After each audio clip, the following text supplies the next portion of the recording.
En primer lugar, no importa el método que se practique de yoga, el cuerpo humano es el mismo, la mente del ser humano es la misma y desde luego el funcionamiento de ese software que tenemos en nuestra mente, sea cual sea el nivel, sea subconsciente, consciente o incluso supraconsciente para los que son maestros de la práctica del yoga, es el mismo.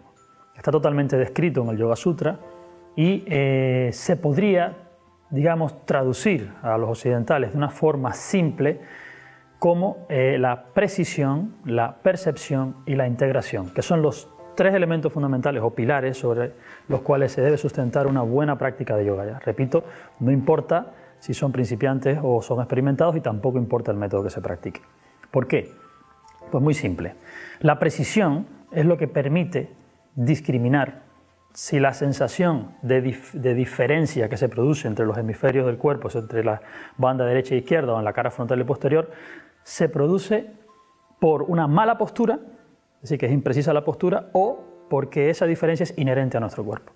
Si estamos haciendo asanas o ejercicios de yoga y estamos haciendo pranayama o ejercicios de respiración y percibimos esas diferencias y sentimos que un pulmón se llena más que otro o un lado de nuestro cuerpo pisa más fuerte que el otro y no tenemos precisión en la postura, ¿cómo sabemos cómo corregir esto? ¿De qué forma lo corregimos? Entonces, si no hay precisión, no sabemos cómo poner nuestro cuerpo en un estado de equilibrio. Eso es lo primero. Luego, la percepción nos permite la comunicación correcta del cerebro con cada una de las partes del cuerpo. Si no existe percepción en la práctica, la conciencia sencillamente no profundiza. Seguimos trabajando con la vista. O sea, corregimos una pierna porque la vemos. Cuando no la vemos no la podremos corregir porque la comunicación nerviosa entre el sistema sensitivo y motor de la propia región que queremos corregir no está potenciado. Y eso se potencia con la práctica, eso se le llama percepción, a un nivel muy bajo, pero es percepción y a partir de ahí, pues más en profundidad. Y finalmente, el yoga se trata de unión, unificación. Nuestra mente no es una mente que esté en un estado de unidad, es una mente que está en un estado de separatividad. Y cuando empezamos a hacer posiciones de yoga nos damos cuenta. Cuando pensamos en el pie se nos olvida el hombro. Cuando pensamos en el hombro se nos olvida el pie.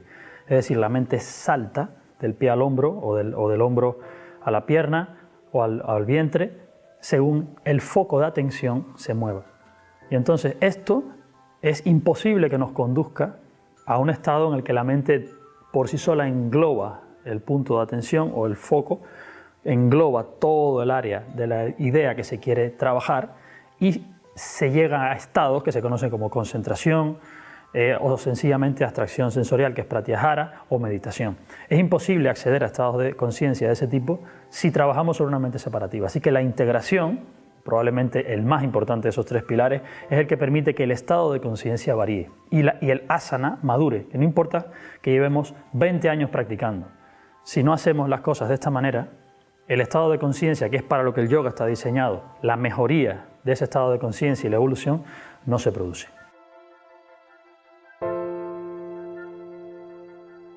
Yo respondería a esa pregunta con una pregunta. ¿Dónde está, en qué área de su cuerpo, o de su mente, o de todo lo que les define como ser humano, dónde está la conciencia? ¿De qué zona de ustedes mismos son conscientes en este momento? La respuesta es simple, de la piel. La conciencia en el ser humano corriente está de la piel hacia afuera. Sufrimos de una extroversión enorme con respecto a la capacidad de introversión que tenemos.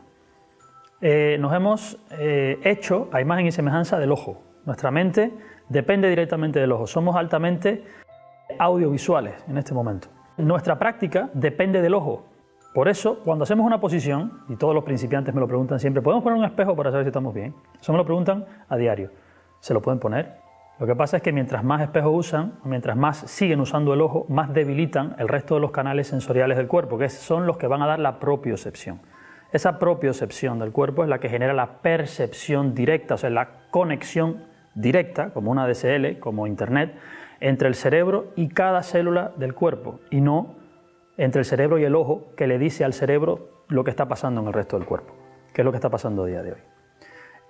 El proceso de expansión de la conciencia, que va a la par del proceso de concentración de la conciencia, van a la misma vez, trabajados juntos, permite que se entrene toda la fibra nerviosa del cuerpo y del cerebro para que la mente dé una cobertura adireccional. Cuando al principio la mente trabaja de manera direccional y con esfuerzo, que tenemos que focalizarnos en el pie o focalizarnos en el hombro, no tenemos realmente el hardware de nuestro cuerpo preparado para soportar un funcionamiento adireccional y todo abarcante de la conciencia. Eso hace que tengamos que pasar necesariamente por una práctica precisa en la que el ojo todavía sigue siendo el que geométricamente nos dice que la asana es correcta, para poder discriminar y decir todas estas diferencias que siento ahora, como la postura es correcta, se deben a la deficiencia de mi sistema osteomuscular, nervioso, endocrino, etcétera, etcétera. Y poder arreglar todo esto y ponerlo en equilibrio. Y una vez que llegamos a ese punto, sabemos que el instrumento con el que vamos a observar nuestra mente y nuestro cuerpo es un instrumento que está calibrado y equilibrado. O sea, a partir de allí empezamos a potenciar la percepción. Si empezamos a intentar percibir sin lo primero, obviamente es como usar un microscopio o un telescopio opaco, en el que lo que vamos a ver está distorsionado. Es decir, la práctica es errónea, porque no partimos de un principio equilibrado y un principio cristalino, que podamos ver sin distorsión, lo vamos a sentir sin distorsión. Nuestros nervios nos engañan, para decirlo de alguna manera. Y finalmente, la percepción hay que irla entrenando, hay que ir expandiendo el foco de atención hasta que no sea necesario saltar de un lado a otro. Es decir, ya cuando la mente logra abarcar al cuerpo completo, no salta, porque ya está en todas partes. Pero hay que entrenarlo, como si fuera una pesa, igual, pero en el sistema nervioso. Así que precisión, percepción, para después poder abordar la integración. Ese es el orden. Siempre que explico el yoga a mis alumnos, lo explico en términos de energía y tiempo. Nosotros podemos multiplicar todos los recursos que queramos, salvo nuestro tiempo y salvo nuestra energía en el estado de conciencia actual. Después aprenderán que cuando evoluciona el estado de conciencia también lo hace la energía. Pero en nuestro estado de conciencia no se multiplica ni la energía ni el tiempo. Entonces, los beneficios principales que tiene seguir una práctica correcta sobre estos pilares son muy simples. El primero, se minimiza la cantidad de energía que tenemos que emplear en sostener una práctica. Segundo, se potencia el resultado de la práctica haciendo que todos los desequilibrios que se pueden traducir como enfermedades, aunque no sean patológicas desde el punto de vista del yoga, las pequeñas lesiones, molestias posturales, deficiencias de los sistemas fisiológicos por estar desequilibrados, por no tener una homeostasia correcta, van desapareciendo con el tiempo. Es decir, se gana una calidad de vida en menos tiempo con respecto a seguir un curso o seguir una práctica sin este tipo de control. Y tercero, mucho más importante de todo, se minimiza el tiempo en el que uno recibe los beneficios profundos del yoga, que son los que realmente lleva buscando desde el principio. Estos beneficios a veces nunca llegan en la vida, porque la propia práctica de yoga está definida en el Yoga Sutra, que debe ser durante un largo periodo de tiempo, de manera ininterrumpida y con toda la atención que la conciencia pueda prestarle. Y en un momento actual, en el que la extroversión que nos exige el propio sistema social en el que estamos viviendo en Occidente, es casi imposible que sin un método riguroso y ya optimizado nos planteamos, incluso a medio y largo plazo, convertirnos en yogis en el mismo siglo XXI en el que vivimos. Y el objetivo que yo tengo con estos tres pilares es que esto sea posible aquí y ahora, en mitad de esta sociedad. Que no sea necesario un retiro, que no sea necesario nada más que vivir aquí, pero hacer las cosas correctamente estructuradas y observadas, para que el resultado sea óptimo y nuestra energía y nuestro tiempo dedicados a ellos, mínimo. Ojalá hubiese tenido yo al principio de mi práctica una guía como esta, para comenzar a practicar. Yo les diría que tengan muy en cuenta que el yoga es uno de esos ejercicios en los que importa más la relación que establecemos con él que el resultado que da el ejercicio. Porque la transformación a la que está evocando el ejercicio de yoga no es una transformación meramente física.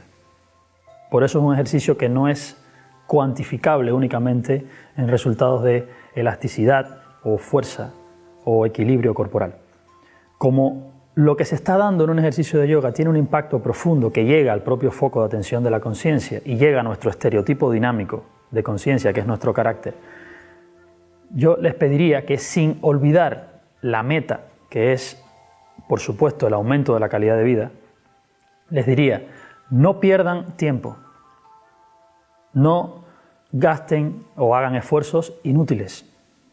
Busquen la forma óptima de llegar lo antes posible a un estado en el que puedan discriminar si su práctica es correcta o no, que es el verdadero estado de independencia de un practicante de yoga. Mientras tanto, estamos siempre pendientes de que alguien nos corrija o que algún manual nos enseñe. El objetivo de nuestro trabajo, todo nuestro trabajo, es que hayan practicantes de yoga, no personas dependientes del ojo ajeno para que practiquen o para que sepan cómo se hace el yoga. Ustedes pueden lograr en poco tiempo, por experiencia propia se los digo, pueden lograr en poco tiempo una corrección de sus molestias principales durante la práctica y una potencia en su estado energético y en su capacidad de discriminación, que les haga llegar al nivel y la calidad de vida que ustedes están esperando. Les diría que se fijaran en este enlace que está justo debajo, que entraran y que de forma gratuita vean la información que hemos preparado. Si está hecha para que de manera gratuita ustedes la vean, se beneficien de ella y la divulguen, porque es algo que a día de hoy todo el mundo debería saber. Espero que lo uses, espero que te sea beneficioso a ti y espero que hagas que a otros también les sea beneficioso. Muchas gracias.